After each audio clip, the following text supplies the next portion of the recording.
Hola, muy buenos días a todos. Gracias por acompañarnos en esta sesión informativa sobre la primera convocatoria del programa Porte Olmar de ayudas a proyectos de adecuación de la red portuaria estatal al despliegue de la eólica offshore y de otras energías del mar.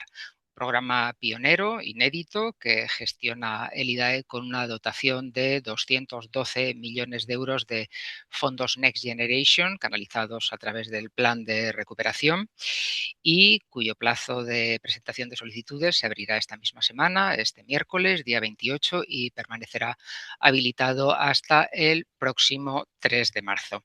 Para explicar a fondo todos los pormenores de este programa de ayudas, contamos hoy con Carmen López Zocón, directora de Energías Renovables y Mercado Eléctrico del IDAE, y con Juan Ramón Ayuso, jefe del Departamento de Eólica y Energías del Mar del Instituto.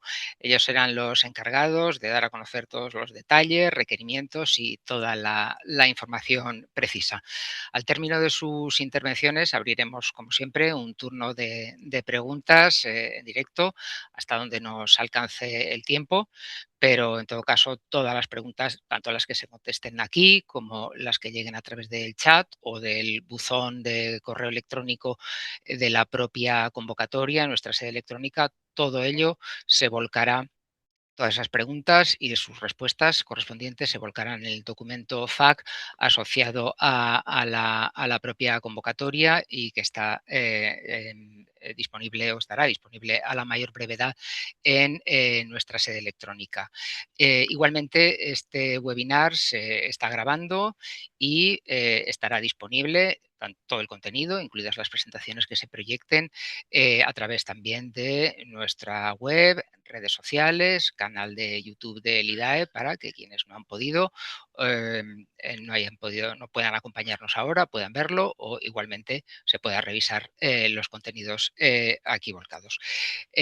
Sin más preámbulo, Carmen, cuando quieras, bienvenida. Pues muchísimas gracias, Arantxa, y buenos días y bienvenidos a todas y todos a este nuevo webinar en el que en este caso vamos a presentar lo que es la primera convocatoria de ayudas a proyectos de inversión para la adaptación física de infraestructura portuaria nacional en puertos de interés general destinada al despliegue de la eólica marina y otras renovables marinas en España. Al igual que las anteriores que hemos presentado en estos días, también está incluida en el PRTR y está financiada por los fondos NextGen europeos. Antes de comenzar, quiero desde IDAE agradecer especialmente el apoyo a Puertos del Estado, con quien hemos estado trabajando pues, codo con codo, lo que es todo el equipo del Departamento de Olimar, desde 2024 para desarrollar este programa de ayudas, superar barreras, entender la operativa de las autoridades portuarias y tratar de definir criterios objetivos que incidieran en el mayor éxito posible de esta convocatoria, pues para los objetivos buscados que ahora expondremos a lo largo de esta presentación. Espero que sea de interés y utilidad pues, para conocer, como decía Arantxa, esta pionera y novedosa línea de ayudas. Y sin más, pues yo empezaré con una pequeña introducción, el contexto en general en el que se publica esta convocatoria y luego pues Juan Ramón Ayuso entrará en el detalle de lo que es todas las características de este programa. Pues pasando al contexto en el que se mueve esta convocatoria, el desarrollo de la eólica marina y de las energías renovables marinas representa una oportunidad estratégica para la reindustrialización y la transformación del modelo energético tanto en España como en la Unión Europea.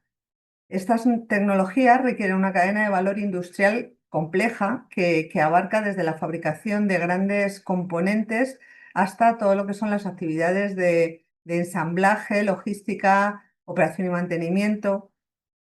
Según la Estrategia Europea de Energías Renovables Marinas, en el año 2020, todavía solo unos pocos puertos españoles eran aptos para el montaje y fabricación de estas infraestructuras de eólica marina a gran escala. Aunque es verdad que en estos últimos 5 años ya ha habido algunos progresos. Esta limitación pues, pone de relieve la necesidad de invertir en la adaptación de las infraestructuras portuarias, que es el objeto al final de esta convocatoria de ayudas. España, por su parte, cuenta con una base industrial y portuaria con elevado potencial, así como una presencia significativa de empresas a lo largo de la cadena de valor de la eólica marina. No obstante, para aprovechar plenamente estas oportunidades y poder posicionar al país como un referente industrial y logístico en el ámbito de las renovables marinas, pues resulta imprescindible esa modernización de esas infraestructuras portuarias para alinearlas con las necesidades actuales, sobre todo futuras, del sector. Y en este contexto, pues llegamos al papel de los puertos, el importante papel que pueden representar los puertos en la transición energética y que resultan esenciales para que se pueda producir este despliegue de las renovables marinas. Ya están sirviendo actualmente como emplazamientos de proyectos innovadores para ensayo y demostración de tecnologías renovables marinas concretas, o sea, proyectos que se están llevando a cabo en el programa de Red Marinas Demos, también del Plan de Recuperación, y que también gestiona el IDAE actualmente. Pero también los puertos tienen que estar capacitados, como he dicho, pues para el desarrollo de proyectos renovables marinos en España y también con destino a mercados internacionales, lo que implica que los puertos tienen que tener o disponer de grandes áreas, ¿vale?, dentro de lo que es sus zonas de ubicación, para poder fabricar y montar, pues, los componentes de los grandes aerogeneradores marinos, de otros componentes de renovables marinas o, por ejemplo, de las propias plataformas flotantes, ¿no?, en el caso de eólica flotante. Y también tienen que tener pues, líneas de atraque de dimensiones suficientes para lo que son todas las maniobras necesarias. Esto implica que los puertos también pueden servir de hub logístico y de operaciones durante la fase de construcción, montaje y puesta en marcha de los futuros parques eólicos marinos. No solo se requiere habilitar nuevos atraques y áreas de construcción y montaje con las capacidades adecuadas para el desarrollo de los parques renovables marinos en España, sino que los propios puertos pueden servir para la construcción y montaje de componentes de aerogeneradores marinos para parques en el mercado europeo, aparte del despliegue, vamos a decir, o del inicio, ¿no?, que pueda comenzar en España con el desarrollo de los primeros parques comerciales, sino tiene que poder servir para, precisamente, para poder construir y exportar también al mercado europeo, lo que amplifica el rango de alcance al que podemos llegar. Incluso podemos llegar a pensar en la costa atlántica de Norteamérica u otros mercados a donde podrían exportarse estos componentes desde los puertos españoles. Desde el punto de vista del alineamiento de esta línea de ayudas con el PRTR, pues esta línea está enmarcada en la inversión 3 del componente 31 del capítulo Repower You, que son ayudas a inversión en cadena de valor de renovables y almacenamiento, ya que esta inversión tiene como objetivo, pues, reforzar la autonomía estratégica española y europea, apoyando la inversión productiva en lo que son sectores claves para la transición hacia una economía con cero emisiones netas. Por supuesto, también está alineado con el PERTE de energías renovables, hidrógeno renovable y almacenamiento, el conocido como PERTE ERA. En concreto, esta línea se integra en la medida 6 del PERTE ERA, orientada a la adaptación de instalaciones portuarias para contribuir a consolidar la cadena de valor nacional y maximizar las oportunidades de generación de empleo sostenible y posicionar al tejido empresarial español en los mercados emergentes de las renovables marinas. Es decir, que esta línea de puertos en concreto tiene una medida concreta dentro de lo que sería el PERTE-ERA. Pero también, por supuesto, está alineado con la hoja de ruta de la eólica marina y de las energías del mar en España, que es la que establece de alguna manera el marco estratégico para el desarrollo ordenado y sostenible de estas tecnologías en el país. Esta hoja de ruta identifica la infraestructura portuaria también como un elemento crítico para garantizar la viabilidad técnica, industrial y logística de los proyectos de eólica marina y energías del mar. En concreto, dentro de la hoja de ruta, esta línea de ayudas da respuesta a la segunda línea de acción centrada en el seguimiento y acompañamiento de la industria y de la cadena de valor marítima, dentro de lo que sería la medida 2.1. Y ya pasando en concreto a esta línea de ayudas, pues el 17 de diciembre de 2023 es cuando se publica la orden TED 1488, que es la que establece las bases reguladoras de estas ayudas, y luego la primera convocatoria de ayudas fue aprobada el 23 de diciembre de 2025 y la publicación del extracto en el BOE el 8 de enero del presente año. Mediante el apoyo a la adaptación física de las infraestructuras portuarias, la convocatoria pues, pretende contribuir a reforzar esas capacidades logísticas e industriales del sistema portuario español, facilitando el desarrollo de proyectos de eólica marina, especialmente flotante, y de otras renovables marinas, y favoreciendo la implantación y consolidación de la cadena de valor nacional en este ámbito estratégico. Pasando a las características generales, yo me voy a quedar aquí, recordarles que el presupuesto total, como ya anunciaba Arantxa al principio de su intervención, es de 212 millones y que está destinado a las autoridades portuarias pertenecientes al sistema portuario español de titularidad estatal, así como a agrupaciones, ¿vale?, formadas por autoridades portuarias. Y en este punto, pues yo cedo la palabra a Juan Ramón Ayuso, el jefe del Departamento de Eólica y Energías del Mar, que les explicará en detalle todas las características de esta convocatoria. Muchas gracias por su asistencia, espero que sea de su máximo interés y sin más, Juan Ramón, cuando quieras. Muchas gracias, Carmen. Muchas gracias a todos y en primer lugar también permitirme unirme al agradecimiento que ha trasladado mi directora a Puertos del Estado, porque en efecto hemos estado trabajando de la mano con ellos para que esta convocatoria de ayuda sea hoy una realidad y ha sido muy fácil la coordinación con todo su equipo, siempre dispuestos a aclararnos cualquier cuestión que nos surgiese. Así que gracias. Y bueno, y en efecto hoy es un día de celebración para todos nosotros porque esta convocatoria de ayudas haya podido ver la luz. Estamos muy ilusionados porque sea un éxito y los proyectos de infraestructuras portuarias a los que se les concede ayudas se desarrollen, así como en segundo término, pues sean también un éxito los proyectos industriales vinculados con un mayor margen temporal de ejecución, como luego veremos. Y ahora continúo con la presentación en el punto en que lo ha dejado mi directora. Presentaré el detalle de las características generales de la convocatoria, las actuaciones subvencionables en el alcance, los requisitos, el calendario previsto, los criterios de valoración de la concurrencia competitiva, su aplicación a las solicitudes que se presenten, el procedimiento telemático para realizar esa presentación de solicitudes de ayuda a través de la sede electrónica del IDAE y también las herramientas que hemos puesto a disposición de los interesados para facilitar todo el proceso. Y ya saben, tendrán íntegramente disponible esta presentación en la sede electrónica tras el webinar para su consulta en cualquier momento. Y luego también en el turno de preguntas, pues también estaremos a su disposición y más allá, en el buzón electrónico de la línea de ayudas, en todo el equipo seguiremos contestando las dudas que les vayan surgiendo.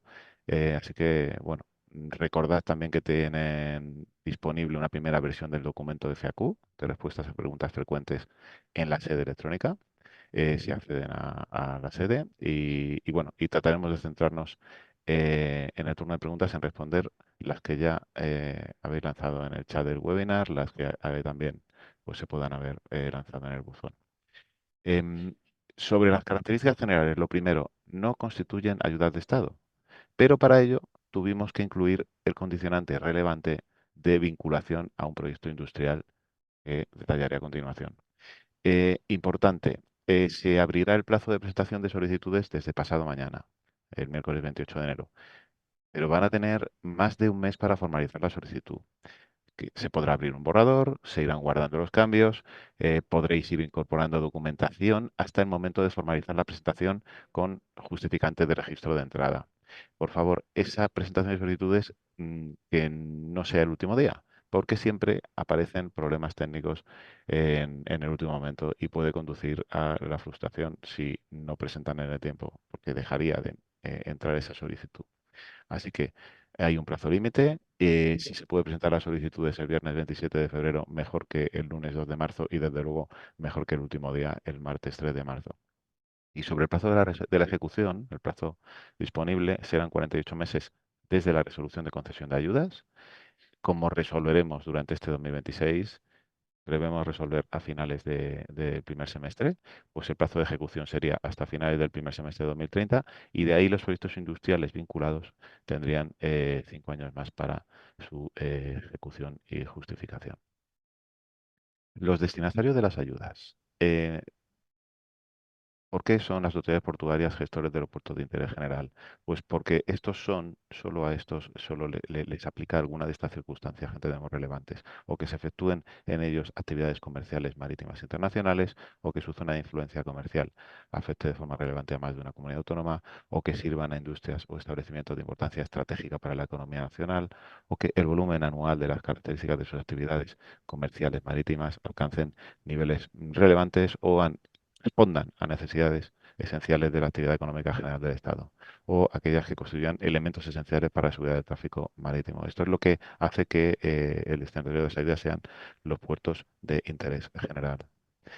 En cuanto a las actuaciones subvencionables, em, el ámbito geográfico es pues, toda la región del Atlántico nororiental y la región del mar Mediterráneo, de las costas de agua de soberanía nacional, es de la soberanía española. La tipología de proyectos es una que se divide en dos.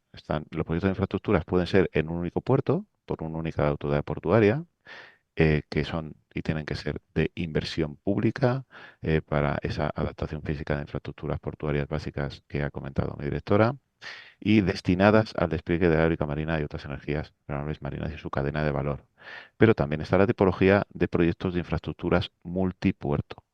Y esos proyectos pueden contemplar actuaciones en más de un puerto de interés general o que sea por una única autoridad portuaria o por una agrupación formada por autoridades portuarias que han de estar ligadas y ser coherentes con un mismo y un único proyecto industrial conjunto que integre las actividades que se llegan a cabo en ellos y para cada proyecto industrial que los puertos se encuentren en la misma subregión marina.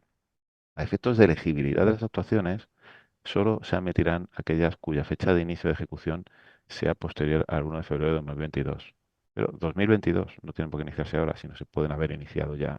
Este límite temporal lo marca el reglamento de la Unión Europea 2023 435 del Parlamento y del Consejo, febrero de 2023, em, el hito que marcará el inicio de ejecución de los trabajos, a efectos de lo indicado en este apartado, será la publicación de pliegos de licitación de obras por parte de las autoridades portuarias. Pero los trabajos preparatorios para la obtención de permisos, realización de estudios previos, expresiones de interés, solicitudes de concesiones formuladas por obras privadas, no influyen en la determinación de la fecha de inicio de ejecución del proyecto de inversión e incluso en aquellos que puedan estar más avanzados se les otorgaría puntuación. En cuanto a los proyectos industriales, em, estos que están vinculados tienen que ser comprometidos por concesionarios privados a través de concesiones de dominio público portuario que estén vinculados a esos espacios asociados al proyecto de infraestructuras. Las actuaciones de consolidación de terrenos, pavimentación, construcción de naves, eh, adquisición de equipamientos, construcción de instalaciones auxiliares, redes, ese tipo de actuaciones son las asociadas al proyecto industrial para que pueda operar y llegar al objetivo buscado. Y ese objetivo es que esté destinado al despliegue de la eólica marina u otras energías marinas, tales como la ondimotriz, energía corriente, solar fotovoltaica y otras potenciales, y su cadena de valor en España y para su explotación ha de requerir la ocupación y o utilización de los activos generados en el proyecto de infraestructuras. Condicionantes. Em, si os fijáis, hemos tenido, lo primero, cuidado en la terminología. Si os fijáis, de la versión de audiencia pública, esta ya no indica inversión privada, indica inversión por concesionarios privados, para que la terminología no sea una barrera en caso de que esos proyectos industriales recibiesen ayudas para su desarrollo. Es decir, Dado que los proyectos industriales no reciben ayudas directas por esta línea de ayudas y el compromiso de esas inversiones asociadas emana únicamente de exigencias para la no consideración de las ayudas a los proyectos de infraestructura como ayudas de Estado, este compromiso no ha de ser una barrera para que los proyectos industriales tuviesen, en su caso, cualquier ayuda para su desarrollo. Pero esos condicionantes son importantes. Esa vinculación a un compromiso de ejecución y explotación a un proyecto industrial desde el momento de presentación de solicitudes ha de estar ahí. Y el importe eh, es, es una exigencia para la no consideración de ayuda de Estado, tiene que ser igual o superior a la ayuda solicitada por la entidad beneficiaria y que haya una vigencia temporal de al menos 10 años ligados a la eólica marina de renovables marinas. Y lógicamente los títulos concesionales a los operadores privados estarán sujetos a los procedimientos de concurrencia que marca el texto refundido de la Ley de Puertos del Estado y de Marina Mercante. Tendrán un plazo de 5 años adicionales para la justificación de la ejecución de esos proyectos industriales desde el plazo de ejecución de proyectos de infraestructuras. Y los proyectos de infraestructuras tienen también ciertos requisitos. Eh, Son requisitos asociados a que tengan esa capacidad suficiente para acoger actividades de fabricación y montaje y expedición de aerogeneradores marinos compatibles con la tecnología flotante, para que se puedan desarrollar en régimen de utilización y ocupación abierta al uso general. La tecnología eólica marina flotante requiere eh, requisitos adicionales a lo que podría ser para la eólica marina fija o otras renovables marinas en términos de calado, por ejemplo.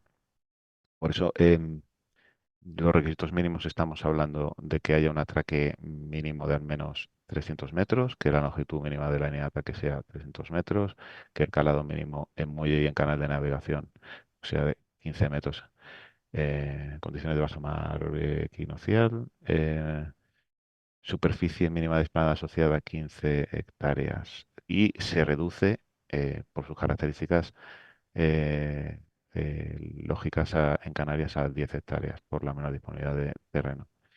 Y en el caso de los proyectos de infraestructuras multipuerto hay flexibilidad. Hay flexibilidad para que, tratando de que pueda haber solicitudes en el que puedan participar otros puestos de menor tamaño. Se sumará y se considerará la suma de las capacidades por las actuaciones en los distintos puertos. Eso sí, al menos una de las ubicaciones portuarias ha de tener y ha de garantizar unos requisitos mínimos más o menos similares a si solo se presentase en un puerto. Y ahí está la longitud mínima de alineación de muelle de 300 metros, el calado mínimo de 15 metros, la superficie desplanada en ese caso de 10 hectáreas. Y en las actuaciones multipuerto, el calado mínimo sí que puede reducirse a 10 metros para alguna de las ubicaciones portuarias, condicionado a que el proyecto industrial contemple actividades compatibles asociados a otras tecnologías renovables marinas distintas de la eólica marina flotante en ese puerto asociado. Importante, deben de estar estas actuaciones, deben de estar incluidas en la planificación de inversiones de la autoridad portuaria solicitante de la ayuda para darle una credibilidad y madurez suficiente a estos proyectos. Los costes de inversión subvencionables pues son los asociados a este tipo de actuaciones, de obra civil, dragados, cimentaciones, estructuras, superestructuras en muelles, equipamientos de atraque, rellenos, de generación de esplanada, eh, costes de redes comunes, las propias asistencias técnicas y costes de estudios previos y redacción de proyectos, pero hay un listado exhaustivo de partidas en el artículo 9.6 de las bases reguladoras, em, pero hay también un listado de excluidas, de acciones excluidas. Lo primero, eh, a nivel temporal, si bien las actuaciones pueden estar iniciadas, como hemos dicho antes, lo que solo son subvencionables son las partidas de inversión cuya ejecución material se inicie tras la fecha de registro de la solicitud de la ayuda. Lo que se haya invertido antes se ha podido invertir, se ha podido ejecutar, no será objeto de ayuda, será objeto o podrá ser objeto de ayuda aquello que sea posterior a la fecha de registro de la solicitud de ayuda. Y en gastos no subvencionables, los gastos de promoción no son subvencionables, los propios del personal, de funcionamiento generales, seguros, autorizaciones, en redes de servicio acometidas, no es subvencionable. Mira, en el caso de que se presentase, pues en la fase de subsanación aclaración, pues les indicaríamos y reduciría las partidas subvencionables asociadas a la actuación. Además, sin posibilidad de realizar luego mejoras voluntarias, con lo cual, pues todo lo que esas inversiones, pues no podrían ser subvencionables a posteriori. Em, Presupuestos se han desglosado en primera ronda por región y subregión marina. Em, Hay un presupuesto así preasignado para la subregión del Golfo de Vizcaya y las costas ibéricas de 100 millones de euros, para la subregión atlántico-macaronésica de Canarias de 30 millones de euros y para la región del mar Mediterráneo de 82 millones de euros. En segunda ronda sí que podrían utilizarse excedentes de los presupuestos no adjudicados en primera ronda para la asignación de ayudas a otra región o subregión. Y existe también la posibilidad de asignar presupuesto liberado a otras renuncias. El objetivo es que al menos una actuación sea subvencionable. Son actuaciones muy relevantes y con estas inversiones asociadas, pero que al menos una actuación se subvencione por su región marina. Y hay criterios excluyentes que entendemos razonables, el que aquellas solicitudes que no se adecúen a los requisitos de las bases reguladoras no serán subvencionables, que la solicitud de ayuda supere el límite fijado, no sería subvencionable, que el proyecto industrial que se presente pues no requiera la ocupación y utilización de los activos generados en el proyecto de infraestructuras o no se destine al despliegue de la eólica marina u otras renovables marinas y su cadena de valor en España. No acreditar cumpliendo el principio de NSH, ya luego lo volveré a mencionar, pero hay un cuestionario de autoevaluación ya precumplimentado para facilitar este requisito y aquellos proyectos que no se acompañan de ese compromiso de inversión por concesionarios privados por un importe igual o superior al de ayuda solicitada. Importante, ese compromiso de inversión ha de referirse únicamente a concesionarios industriales con sede social en la Unión Europea. Bien, criterios de valoración. En el diseño de los criterios de valoración, o sea, primero que hay que decir es que ya están a nivel de bases reguladoras, ya desde las bases reguladoras. No están en la resolución de convocatoria, sino en la orden ministerial publicada en el BOE. La aplicación de los criterios de valoración establecidos tratan de reducir al máximo cualquier subjetividad potencial en la valoración de solicitudes de ayuda en los expedientes que se presenten. Entendemos que esta objetividad se ha conseguido. Diría que plenamente, como ahora responderé uno a uno. El objetivo es que cada uno de los solicitantes de ayudas podáis tener una idea ya desde el mismo momento de vuestra solicitud de la puntuación que podríais alcanzar. Obviamente, lo que no vais a saber es la puntuación de otros, y ahí está la clave de la concurrencia competitiva. Pero cuando se supere la fase de preevaluación de los expedientes, tras vuestras respuestas correspondientes a los requerimientos de subsanación y aclaraciones que os enviemos desde el IDAE, entendemos que el margen para subjetividades en la evaluación por la Comisión Técnica de Valoración pues sería nulo, prácticamente el uno, al menos no lo estamos identificando en esta fecha, así se ha diseñado. Y además, insisto, todas esas puntuaciones y valoraciones de los criterios están ya publicados desde las bases reguladoras en el BOE, sin haber incluido ningún criterio adicional en la convocatoria vía resolución del IDAE. ¿Y cuáles son esos criterios? Pues el peso, entendemos que está ligado también a los objetivos. Eh, Damos 20 puntos sobre 100 a aquellos que tengan una madurez administrativa avanzada, es decir, aquellos que tengan más visos de más credibilidad sobre su desarrollo. 15 puntos irían en función de las capacidades de logística del proyecto de infraestructuras más allá de los requisitos mínimos. 5 puntos aquellos que vayan a comprometerse a generar a una generación de empleo directo más elevada. 20 puntos aquellos que tengan un proyecto industrial también mm, que sea más competitivo en los términos que desarrollaré. También damos 5 puntos a aquellos que tengan más número de puertos participantes. Intentamos que a esas actuaciones multipuerto, pues también van a tener un mayor impacto en alcance espacial, digamos, con lo cual que se le dé también mayor puntuación. Y luego al criterio económico, 35 puntos, una tercera parte. Pero es relevante, y luego incidiremos. El criterio económico no puntúa la menor ayuda pública solicitada frente a la inversión pública de la actuación. Todo es inversión pública y requiere la ayuda para que pueda ejecutarse. Lo que tiene en cuenta este criterio económico es el efecto tractor, el efecto multiplicador sobre la inversión por concesionarios privados que se compromete a desarrollar, que se compromete a arrastrar por esas inversiones públicas. Y veréis que hay un límite en el que se obtendría la puntuación máxima para que no se entre en carreras de compromisos de mayor arrastre de inversión privada más allá de lo que pueda ser realmente, pues, comprometerse a la actuación asociada. Así que vamos uno a uno. En, en el grado de madurez, es bastante autoexplicativo. Aquellos que tengan un mayor avance en la tramitación del procedimiento de evaluación ambiental tendrá más puntuación. Si tiene ya directamente el documento justificativo eximente o la propia dispone de la declaración de impacto ambiental, 5 puntos. Y si eh, presenta documentación acreditativa de haber iniciado ese procedimiento, será 2 puntos.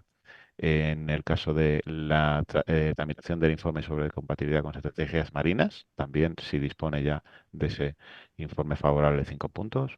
Y si lo ha iniciado, solo 2 puntos. La acreditación, esa fecha tiene que ser siempre anterior a la fecha de final de plazo contemplado en la convocatoria para prestación de solicitudes, es decir, ese 3 de marzo del 2026. También, en cuanto al grado de madurez administrativa del proyecto de infraestructuras, em, se valora con hasta 10 puntos la situación de desarrollo de las licitaciones y contrataciones de estudios y proyectos técnicos asociados, según la tabla que ven en pantalla. Si se dispone de estudios previos finalizados o proyectos constructivos adjudicados, que en función del grado que represente esa inversión asociada. Si es en conjunto, eh, no representa más del 10%, 2 puntos. Si es entre el 10 y el 50%, 3 puntos. Si es entre el 50 y el 90%, 5 puntos. Más del 90%, 8. Si realmente todos los proyectos constructivos ya están finalizados y que el presupuesto de inversión represente más del 90% de la ayuda solicitada, pues él obtendría el máximo de 10 puntos. En las capacidades logísticas del proyecto de infraestructuras, pues todo aquello que vaya más allá de los requisitos mínimos, en aquellos parámetros que entendemos que se dirigen al objetivo de tener unas mejores capacidades y potenciales, pues se le valorará si tiene más línea de atraque. De esa manera tiene que ser cada atraque adicional mayor o igual a 150 metros de longitud mínima. Si tiene mayor calado en muelle, es decir, permitirá a largo plazo, pues, las plataformas flotantes tendrán mayores dimensiones. Entonces es importante que el calado, pues, también pueda ahondar en esa petición de capacidades a largo plazo. Pues si va más allá de los 15 metros de calado, pues tendrán 2 puntos adicionales. Y en superficie esplanada, también con otro máximo de 5 puntos, cuando la superficie operativa adicional sea superior a la mínima exigida. Y valores intermedios se podrán puntuar con una interpolación lineal. Además, 2 puntos adicionales sobre 15, por la versatilidad, las potencialidades de la superficie frente a aplicaciones futuras. Y decimos cómo lo medimos. Es si tienen ya un espacio adicional para ampliaciones futuras en términos de capacidad explanada o de longitud de línea de atraque, ambas dentro de esa zona 1 o de los espacios de tierra de la zona de servicio del mismo puerto asociados al proyecto de infraestructuras, también se le dará mayor puntuación. Y en externalidades positivas, si se genera empleo directo, compromiso de generación de empleo directo, no indirecto, sino empleo directo asociados al proyecto de infraestructuras y el proyecto industrial, se le dará mayor puntuación, hasta 5 puntos. En la ponderación, en la formulación, el empleo generado por el proyecto de infraestructuras se le da 70% frente al proyecto industrial, porque es de mayor impacto inicial, temporal y al que puede comprometerse más la autoridad portuaria, que es el que más controla el proyecto de infraestructuras. La expresión y la formulación está indicada y será la misma para todas las solicitudes. En el proyecto industrial se valora también ese mayor, perdón, esas mayores capacidades potenciales o comprometidas asociadas al proyecto industrial. En primer lugar, de esos 20 puntos, solo se valorarán los compromisos relativos a concesionarios industriales que tengan sede social en España o en otro país de la Unión Europea. No significa que no pueda haber otros, pero los que se valorará serán esos para, entenderán, favorecer y potenciar criterios de residencia en la Unión Europea. El, el primero de los subcriterios es el avance en relación con el otorgamiento de las concesiones relativas al proyecto industrial. Em, en ese sentido, lo que se acreditará será la aportación de documentación sobre hitos en procesos previos de manifestaciones de interés y también las solicitudes de concesión de adjudicaciones firmes de concesiones portuarias relativas al proyecto industrial. Si se ha abierto procesos de expresiones de interés em, con al menos el interés de alguna entidad, pues se tendrá un punto. Y si en lo que pesa más en este subcriterio, si se dispone de solicitudes de concesión de dominio público portuario vinculadas al proyecto de infraestructuras que en conjunto representen una ocupación de superficie de la totalidad del requisito mínimo de explanada, pues será hasta 4 puntos y también situaciones intermedias se valorarán interpolando desde cero y redondeando a dos decimales. La diversificación de actividades dentro del proyecto industrial también se valora y la diversificación de actores de la cadena de valor también. Con lo cual, en la memoria descriptiva que luego eh, que está disponible en la sede electrónica y que les sugiero que puedan consultar porque hemos hecho un trabajo de que contenga en la memoria descriptiva lo más relevante de la actuación, pues se valora tanto diversificación de actividades como diversificación de actores. ¿En qué condiciones? Pues en 2,5 puntos a aquellos que tengan todas las actividades de fabricación, que tienen que haber participado en preexpresiones de interés, es decir, hay una manera de controlar ese cumplimiento. Y también cuando el proyecto industrial prevea 3 o más concesionarios futuros y a la vez ese solicitante acredite que han participado en esas solicitudes de concesión o expresiones de interés. En- También como su criterio, aquellos que vayan más allá de la eólica marina fija, se les da puntuación. Es decir, se puntúa con 4 puntos aquellos proyectos industriales que incluyan el despliegue de eólica marina con tecnología flotante, porque es la que está asociada eh, al despliegue de la eólica marina en España por las características de nuestra plataforma continental. Y también se le da un punto a aquellos que se comprometan en el proyecto industrial a el despliegue de otras renovables marinas distintas de la eólica marina, que también tienen una importancia estratégica. Y hay un mínimo. En el caso de la eólica marina flotante, 4 puntos, se tiene que comprometer a destinar un mínimo de 10 hectáreas de superficie concesional a los efectos. Y en el caso de otras renovables marinas distintas de la eólica marina, a destinar un mínimo de 1 hectárea de superficie concesional a los efectos. También hay otro subcriterio que es los mejores rendimientos o capacidades unitarias de fabricación y ensamblaje de eólica marina flotante. Eh,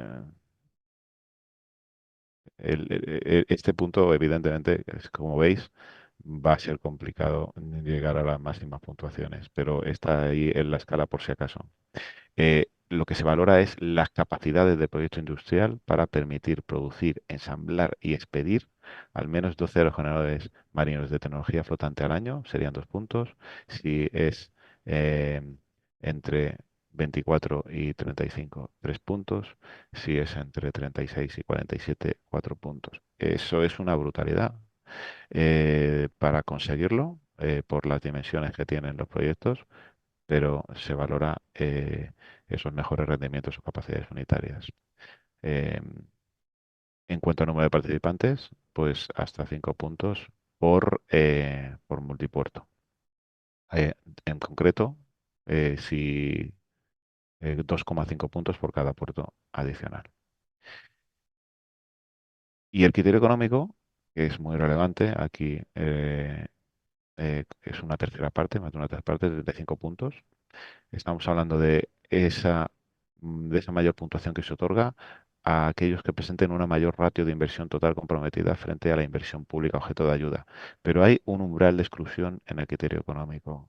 Em, para, digamos, evitar ofertas que no tengan un grado de avance económico o credibilidad suficiente. Y es que la inversión asociada, que ya esté comprometida, sea de al menos un 10% de la inversión pública objeto de ayuda.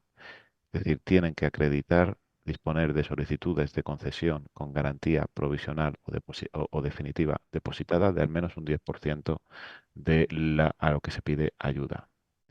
Llegado a ese punto, si se cumple ese criterio de exclusión, también verán en la memoria descriptiva cómo hay que justificarlo.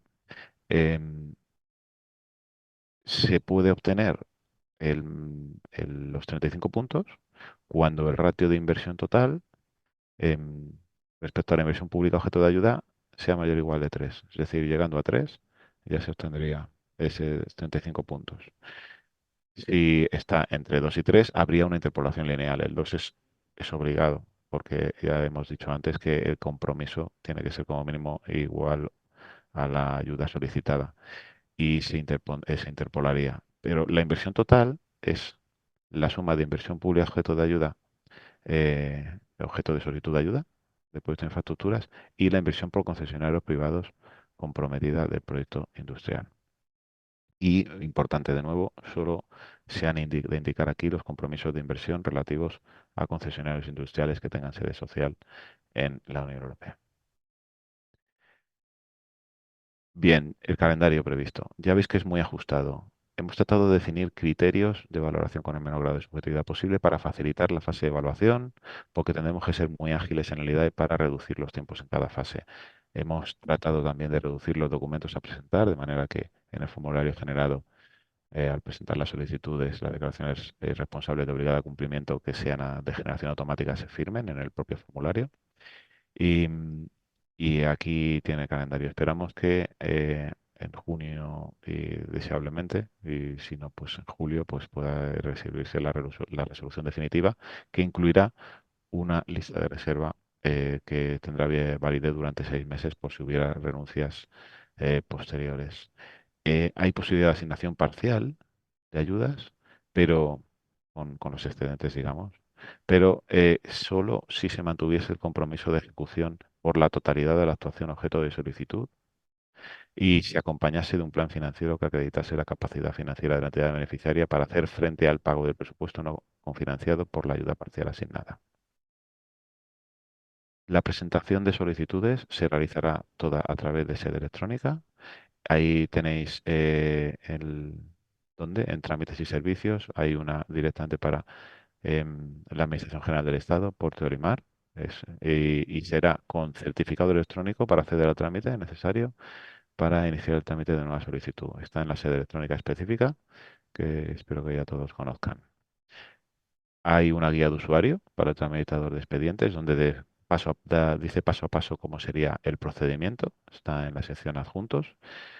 Bueno, estará disponible a partir de pasado mañana. Todavía no está, se está terminando de desarrollar realmente con, con las pruebas del tramitador que estamos ejecutando.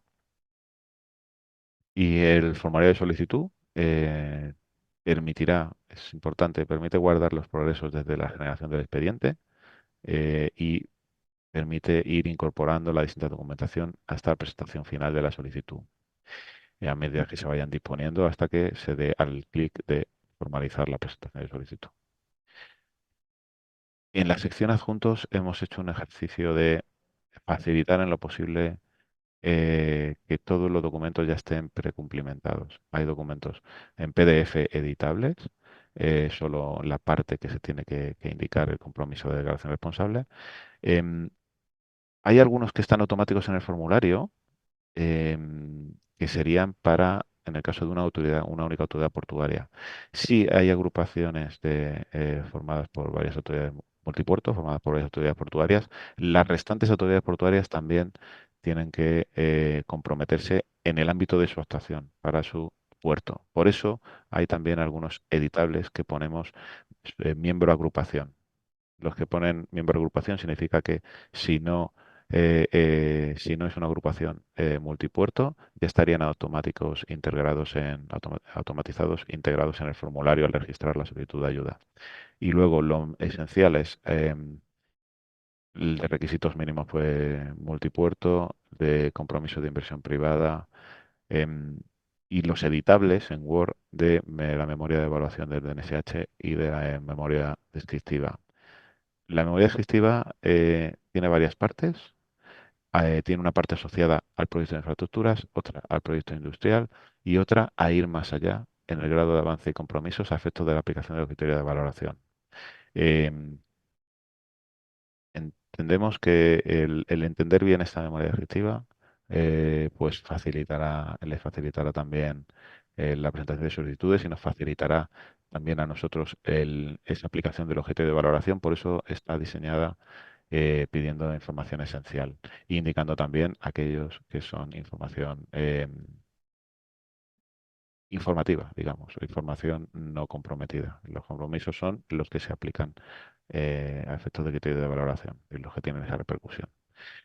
Em, y de cuestionario de autoevaluación también está precumplimentado en la sección adjuntos una plantilla asociada a esta tipología de actuación, ya comentada con la división de NSH del Ministerio.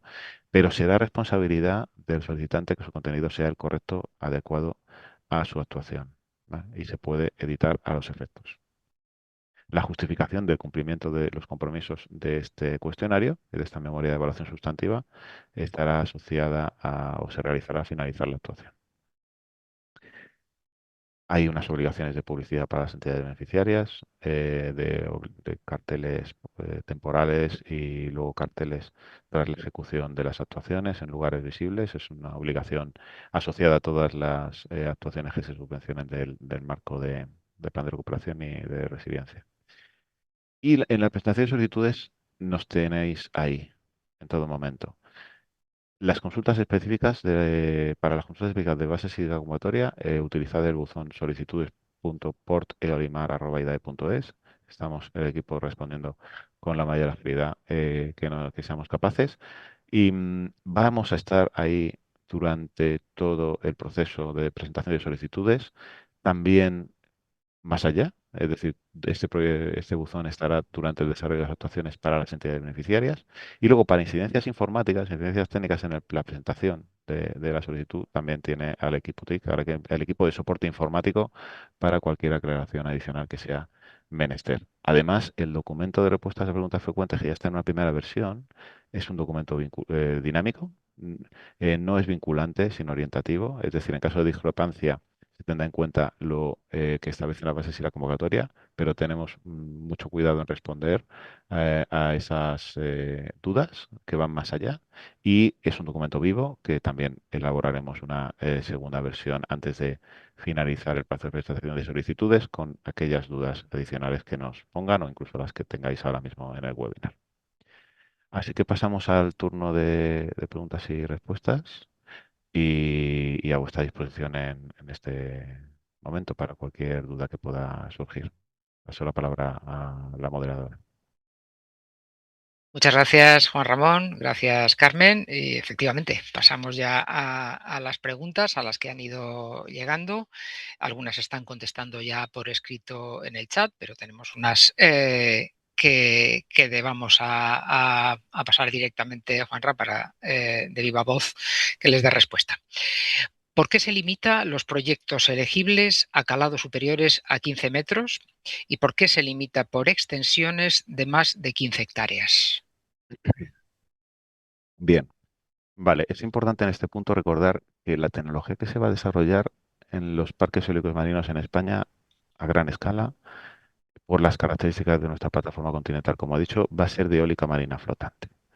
Es decir, el objetivo de este programa es que es la adaptación física de esas infraestructuras portuarias para habilitar nuevos atraques, nuevas áreas de construcción y montaje, con esas capacidades adecuadas para el despliegue de las aeronaves marinas, pero en particular para los parques eólicos marinos en España.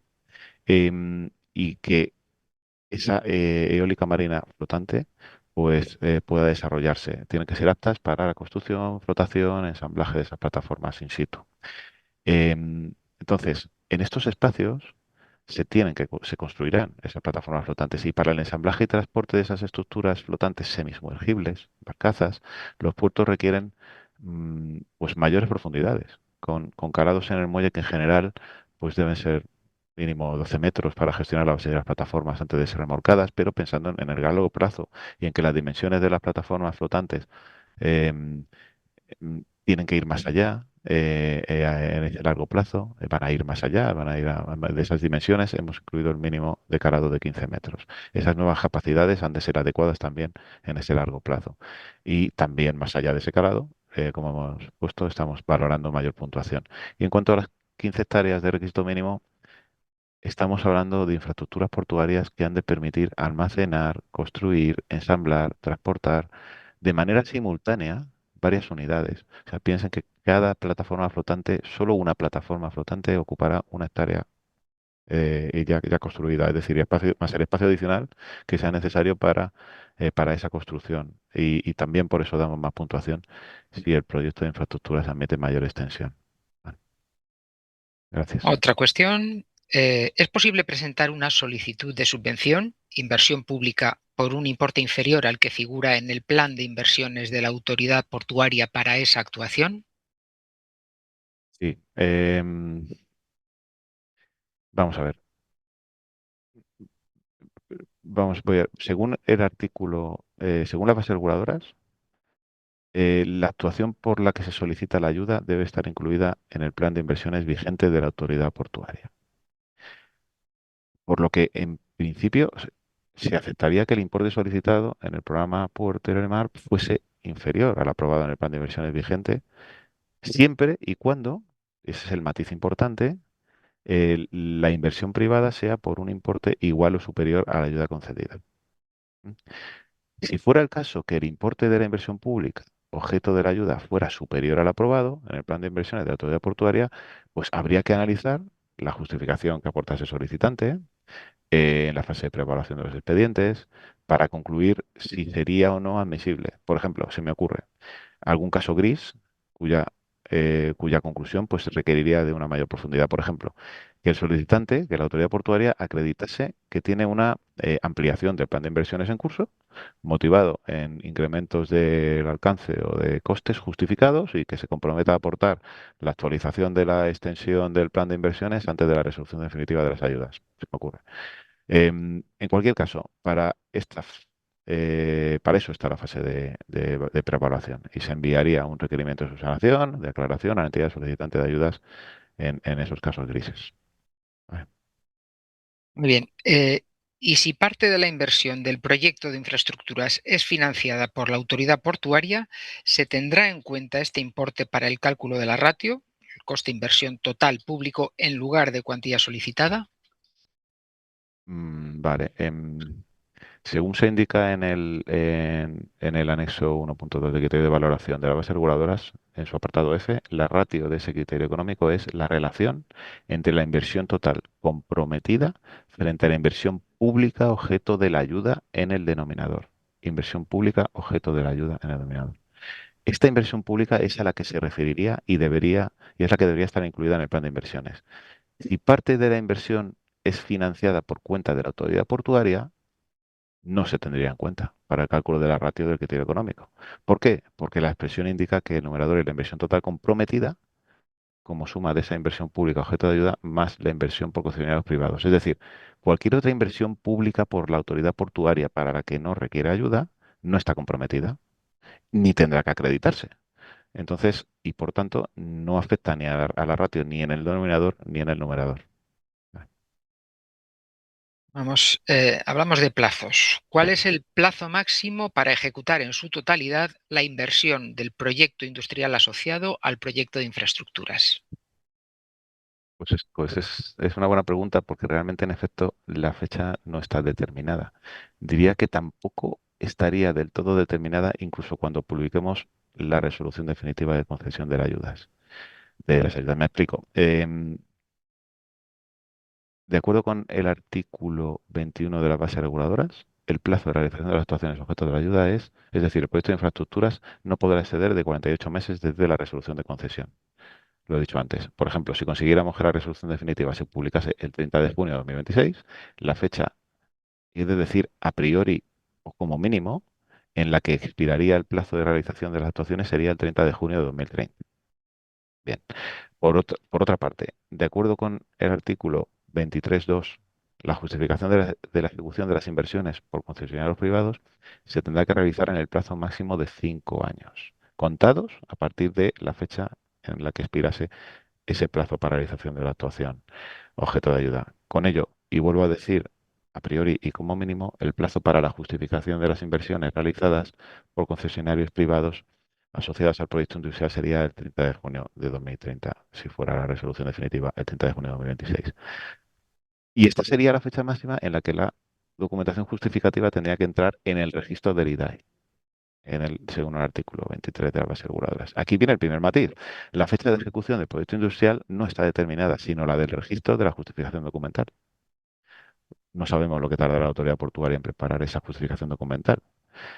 Sí que hemos tratado de que la definición de esa justificación documental la hemos dejado clara en el artículo 23 y hemos tratado de que sea la mínima.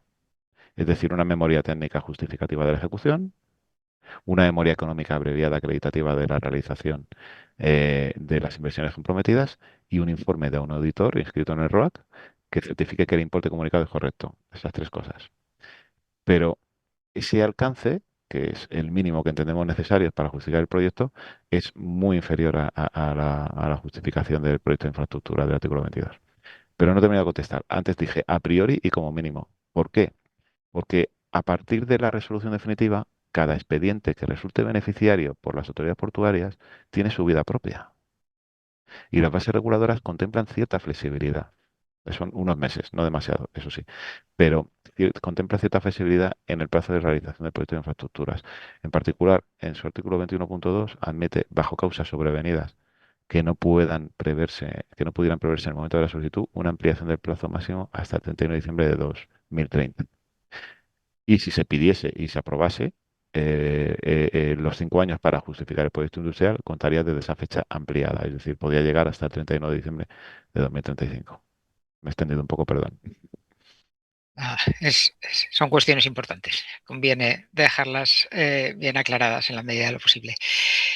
Otra cuestión, Juan Ramón. ¿Qué consecuencias tendría no ejecutar el proyecto industrial en el plazo establecido? Bien, pues de acuerdo con el artículo 23.4 de la base reguladoras, la falta de acreditación de la ejecución del proyecto industrial de las inversiones comprometidas por concesionarios privados en el plazo máximo que establecen las bases reguladoras podrá constituir una causa suficiente para exigir el reintegro total o parcial de la ayuda abonada a la entidad beneficiaria. ¿Y por qué la base reguladora dice podrá? Pues porque en cuestiones de desarrollos de estos proyectos, con compromisos de la entidad beneficiaria, pero cuya actuación no depende directamente de ellos, es muy difícil ser determinista. Podría pasar que se cumpliese parcialmente, que la autoridad portuaria en alegaciones acreditase que hizo lo posible y que fue por causa de terceros, que haya un propio desfase y ese desfase esté justificado también en terceros. Es decir, en este caso, las casuísticas que podrían suceder dentro de casi 10 años, la respuesta no puede ser determinista o binaria. Es decir, para eso están los procedimientos administrativos en los expedientes y las casuísticas son numerosas. Habría que analizarlo llegado el caso. Muy bien. Para el caso de un proyecto que se haya presentado a otras ayudas, ¿se podría presentar el mismo proyecto a esta convocatoria solicitando únicamente financiación para los gastos no financiados por otros incentivos, por otras ayudas? Pues en el caso de que una actuación resultase adjudicataria para puertos, para Puerto de Limar, al mismo tiempo que para otro programa de ayudas, de acuerdo con el artículo 4.6 de la base reguladora, los costes de inversión subvencionables del proyecto solo podrían considerarse subvencionables en Puerto de Limar, si no forman parte de los costes de inversión subvencionables que hubieran resultado adjudicatarios para el otro programa de ayudas de la Unión Europea. Por lo tanto, en el caso de que un coste de inversión determinado fuese subvencionable por otro programa de ayudas, distinto de Puerto Limar, quedaría a criterio de la entidad interesada que solicite la ayuda en uno u otro programa para tal coste, pero no a ambos. Tendría que renunciar, por el caso, a uno de ellos. Muy bien, nos queda un poquito de tiempo, un par de preguntas o tres. ¿Existe penalización si una entidad beneficiaria presenta un proyecto con unas características por las que obtiene una mayor puntuación en base a los criterios de la convocatoria y después se observan discrepancias en la ejecución del proyecto, dando como resultado una propuesta que debería haber obtenido una menor puntuación? Bien, en el caso de que la actuación incumpliese alguno de los compromisos adquiridos en la prestación de solicitudes, por los que hubiese obtenido mayor puntuación en la aplicación de los criterios de valoración y resultando los solicitantes como entidades beneficiarias para tal actuación, dichos incumplimientos podrían ser objeto de revocación de las ayudas en aplicación del artículo 28 de las bases reguladoras dedicado a criterios de graduación de incumplimiento de condiciones. Estas cuestiones son muy serias y recomendamos encarecidamente que cualquier compromiso por parte de los solicitantes de ayudas pues se asuma la responsabilidad y tenga fundamentos sólidos. Los compromisos adquiridos serán todavía más serios, es decir, aumentaría la gravedad de un potencial incumplimiento en caso de que otra solicitud de ayudas eh, mm, no hubiese sido la adjudicataria por esa puntuación asociada al compromiso. A partir de ahí, las bases reguladoras sí que contemplan márgenes de flexibilidad sobre cuestiones informadas de las actuaciones previstas que no sean sustanciales. ¿Y cuál es el límite? Pues en una concurrencia competitiva hay un límite claro. Si has obtenido puntuación por un compromiso, es sustancial y habría que cumplir. Muy bien. ¿Está el proyecto industrial dentro de las actuaciones subvencionables del programa? Pues no, únicamente tienen carácter de actuaciones subvencionables los proyectos de infraestructuras destinadas a la adaptación física de las actuaciones portuarias básicas nacionales existentes en puerto de interés general o la construcción de otras nuevas. No son actuaciones subvencionables las inversiones comprometidas por concesionarios privados vinculados a proyectos de infraestructuras, lo cual, como he dicho antes, haría que esas inversiones comprometidas por concesionarios privados podrían tener otras ayudas, en su caso, a nuestro entender. Muy bien, pues yo creo que vamos a ir con la última ya. Juan Ramón, ¿en qué momento puede comenzar la ejecución de las actuaciones de un proyecto? Yo creo que ya lo reitero, debe tenerse en cuenta lo indicado en el artículo 8.9, que indica que a efectos de la elegibilidad de las actuaciones solo se admitirán aquellos cuya fecha de inicio de ejecución sea posterior al 1 de febrero de 2022. Y el hito que marcará ese inicio de ejecución será la publicación de los pliegos de licitación de obras por parte de la autoridad portuaria. Eh, pero es importante, también me aprovecho para recordarlo, de acuerdo con el artículo 9.7.b, no se considerarán gastos subvencionables los costes facturados a la entidad beneficiaria de la ayuda con anterioridad a la fecha de registro de la solicitud de ayuda por parte de esa entidad beneficiaria en la sede electrónica del IDAE, ni tampoco lo serán los costes fijos existentes. Ujú. Muy bien, Juan Me Ramón, permito también, por favor, recordar por supuesto, sí. recordad todos completar la memoria y las tablas como se indica en la memoria descriptiva, añadiendo, si se quiere, información adicional justificativa para facilitar la evaluación, pero para facilitarnos la valoración de las solicitudes, agradeceríamos que se completasen las memorias y las tablas como se han diseñado en la memoria descriptiva. Muchas gracias. Bueno, pues gracias a ti, Juan Ramón, por estas explicaciones. Hasta aquí el webinar. Esperamos que haya sido de utilidad. Gracias también al al resto del equipo del Departamento de Eólica y Energías del Mar, Carmen Roa y Alfredo Gutiérrez, que están entre bambalinas, canalizando y respondiendo también a la vez a algunas preguntas. De todas maneras, lo dicho, aunque insistimos, porque es importante, como ha dicho Juan Ramón,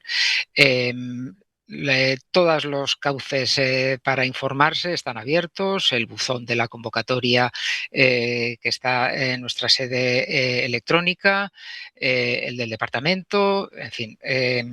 Todas las preguntas van a ser respondidas e incorporadas a la mayor brevedad a ese documento dinámico, FAQ, asociado a la propia convocatoria y que está alojado en la sede electrónica. Y de igual manera, como decíamos al principio, este webinar y las presentaciones que se han ido proyectando van a estar disponibles en la web, en redes sociales, en el canal de YouTube de IDAE para quien esté interesado pueda seguir revisándolas e informando. Bueno, hasta aquí. Muchas gracias a todos y hasta la próxima.